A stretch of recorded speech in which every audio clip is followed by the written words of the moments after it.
Hello, this is Pastor Randy Wooden, and welcome to the Wooden Desk today. I'm so honored that you've joined me today. I encourage you to pull up a chair like you would if you were in my office and to give me your ear for a few moments and pray that God is going to speak into your life in a very special way today.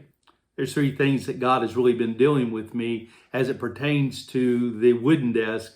It's three words that are very key to what I want to be able not only to demonstrate, but I want to be able to happen in each of our lives. The first word is practical.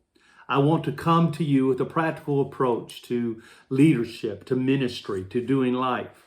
And I pray that, and I probably would say, I don't believe I'm going to get so deep that any of you can't follow me, but I want to be able to share some practical ways that is going to become a springboard for you to be fruitful and reproduce in your life. The second word is prophetic.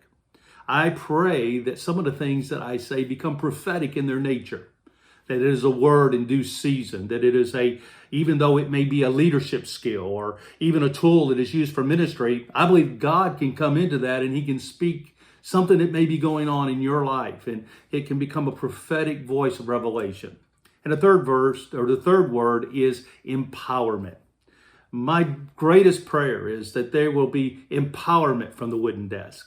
And that is that you will begin to soar, that you will begin to grow, that you will address areas. So my greatest thing is feedback come back and say, somebody says, man, that really challenged me, or that really made me think, or that really made me change an area of my life and ministry and gave me some insight. That is what my prayer is. And that's what I pray the Wooden Desk will produce. Well, today I want to talk about something that's very simple, but yet it is yet so profound in every one of our lives. And I want to talk to you about pace, P-A-C-E. This thing of pace is how quickly we are walking this walk and doing this thing called life. For some of us, we're in a race and we're in a rat race. We're sometimes overwhelmed and running and getting from A to B. Or for some of us, we're not even sure where we're going. We're lost and trying to get directions to get there. But we're going nevertheless fast. And I think sometimes we have to slow down enough to recognize what kind of pace am I in with life, with family, with leadership, and with the organization that I may be leading. Because without a doubt, I have had times in my life where I have been more stressed than blessed, simply because I got overwhelmed. And I was like, I don't have enough time. It wasn't that there wasn't enough time. It was just I was running so fast I did not slow down. You know, you've heard the old saying, you need to slow down to smell the roses. And so many times I was not only not smelling the roses, I was driving by things that were beautiful and never paying attention, just simply because my pace was off of the chart. As leaders, I believe we have to look at the pace of what we call leadership and all the other facets of our life and say, is it in balance and is it pleasing to God? Now, with that said, I'm going to do something very simple today. I'm going to use an acrostic.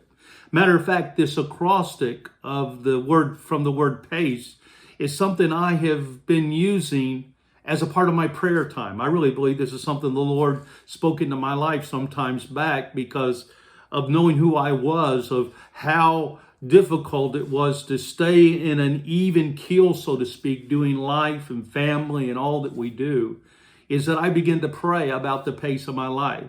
After having 2 heart attacks, after getting almost or hitting the wall, so to speak, as a leader, and even struggling at times with some depression in the times past, I realized many a times that happened as a result of a pace in ministry and life that was unreasonable with what God wanted for my life or what I needed for my life and for my family.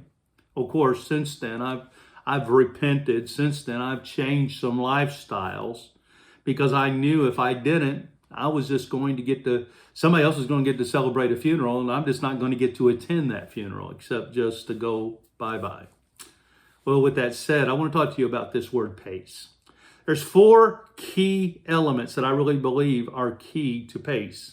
The first P in that word pace is the word peace.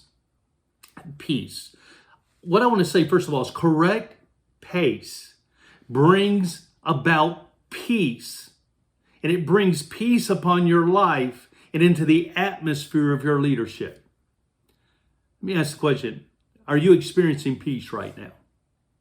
So many times when our pace becomes erratic, the first thing that evades us is the peace of God. It is the ability to rest in Him. It's the ability to sleep well at night.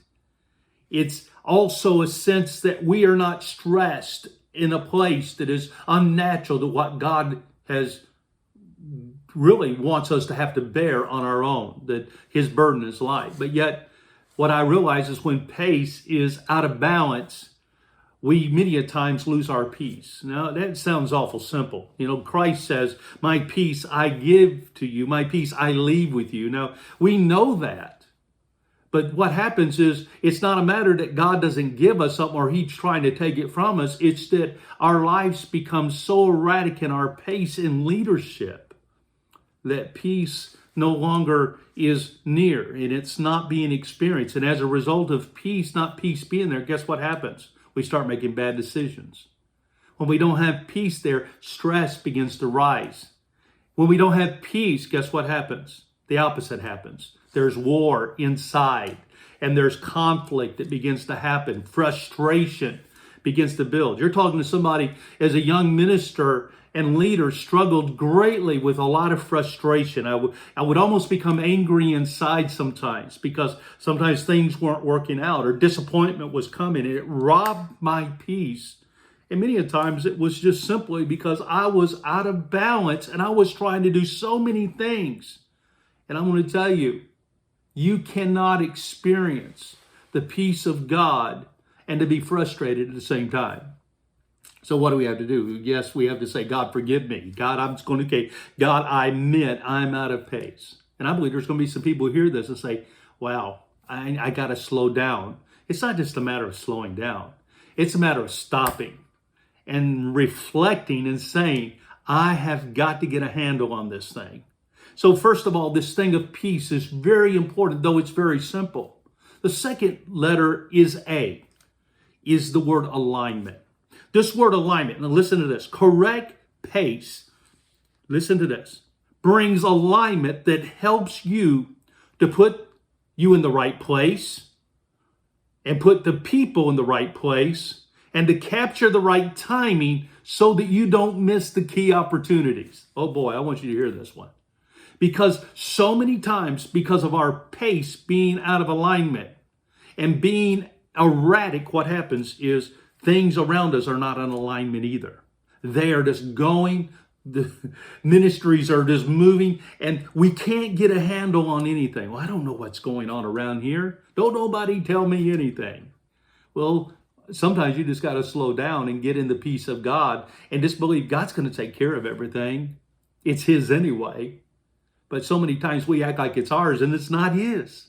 And as a result, we get out of balance and we get out of alignment. Now, understand alignment has got to be that vertical thing first between us and God, that we've got to have that alignment of peace and that alignment in relationship and that alignment of time with Him. And then horizontally, then we get in alignment with our families, our spouses.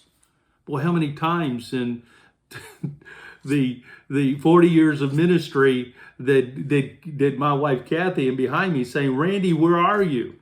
Slow down. And of course, more than once I said to her, I'm just too busy. If she could have smacked me for every time I ever said that, she would have probably smacked me 100 times because so many times I was just a young leader. I almost want to say I was a young idiot leader. I was just going with my hair on fire thinking I've got to save as many people as I got to save, and I've got to do as many things as I got to do. And what I realized is there's a lot of things that get done when you start working smarter, not harder, but yet at the same time having yourself aligned. Because when you're not in alignment with God, you're not in alignment with your family. And it's going to be hard to be in alignment with your leadership and your organization. Whether you're in a marketplace, whether you're in a church setting and you're trying to lead people, you have to be in alignment. And that alignment is so important.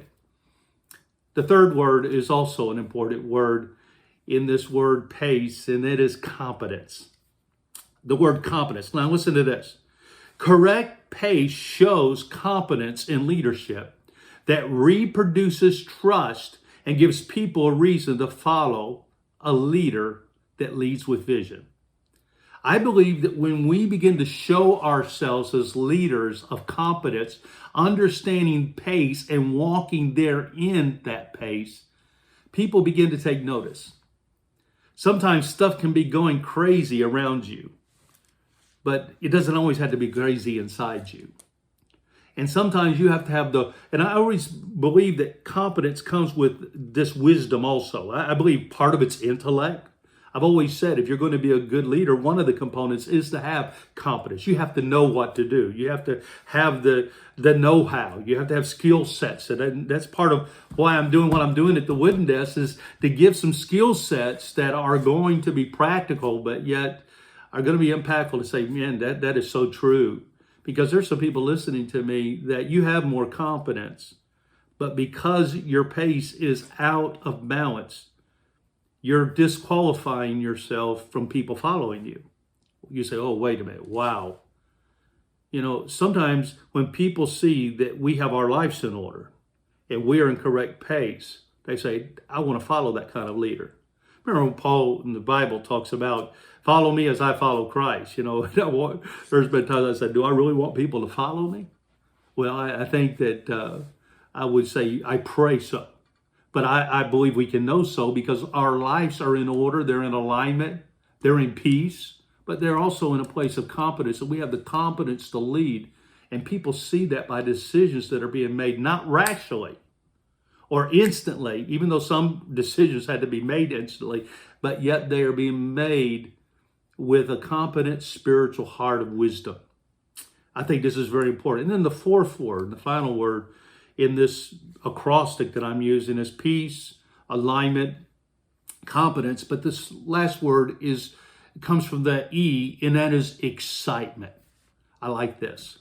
Correct pace creates excitement when there is a focused movement in the organization, which creates momentum. What do you mean?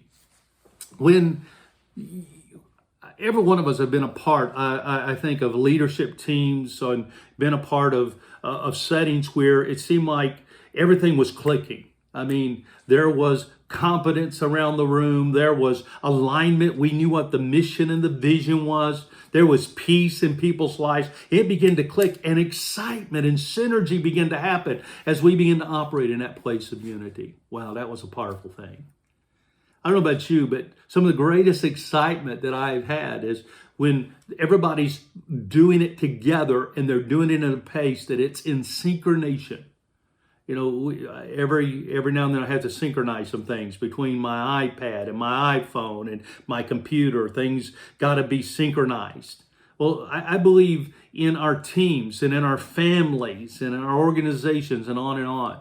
We have to be synchronized in a place of these four elements. But when we do that, excitement begins to happen. All of a sudden, people want to be a part of the team. All of a sudden, that you're like, man, I'm glad this is what I want to do the rest of my life. And there's moments like that. But what happens is those moments of excitement become eroded when our pace is out of balance. Without a doubt, I'm talking to some people and some leaders and some even just people who love the Lord, may not be serving in any capacity at all, but they are running full blast, stressed out, overwhelmed. David said, when I was overwhelmed, he said, I went to the rock that was higher than I. What he meant is I went back and got on the rock. Some of us have got to go back and get on the rock. Some of us have got to stop. And we've got to analyze a little bit. And we've got to strategize. And we've got to say, that's not the kind of life I want. How many people are you passing by that God ordained you to touch? How many times have we missed God opportunities that God wanted to speak into? How many times have we found ourselves at a place that I'm frustrated or I'm angry And there's no doubt I'm talking to somebody that is right now in a place of anger. They're angry at the church. They're angry at people. They're just overwhelmed with, what am I going to do next? Well, I would just simply say, be still and know that I am God. God would say, get still, son. Get still, my daughter. And as you get still and you begin to hear the soft, still voice of the Lord, he will begin to give you direction again. But all that direction is going to be, get in pace with him. Get in synchronization with the Holy Spirit. And as you do that, it's going to, first of all, recapture the heart of God in your life. And not only is it going to recapture the heart of God in your life, it is going to help you to begin to see God at work in your everyday. You can see God in your everyday, but sometimes you got to get in the right pace for that to happen. My prayer today is that somebody is going to change the pace, and as a result, you are going to receive the peace of God. You're going to receive alignment. You're going to receive a greater competence of understanding and wisdom. And then there's going to be an excitement of synergy that is going to begin to happen in you and in your organization. That is my prayer today. So with all that said, may God allow this to happen in your lives today. I pray for you today that pace will be re-examined and experienced in your life. And I pray that the kingdom of God will be enlarged in you and around you. God bless and have a great day.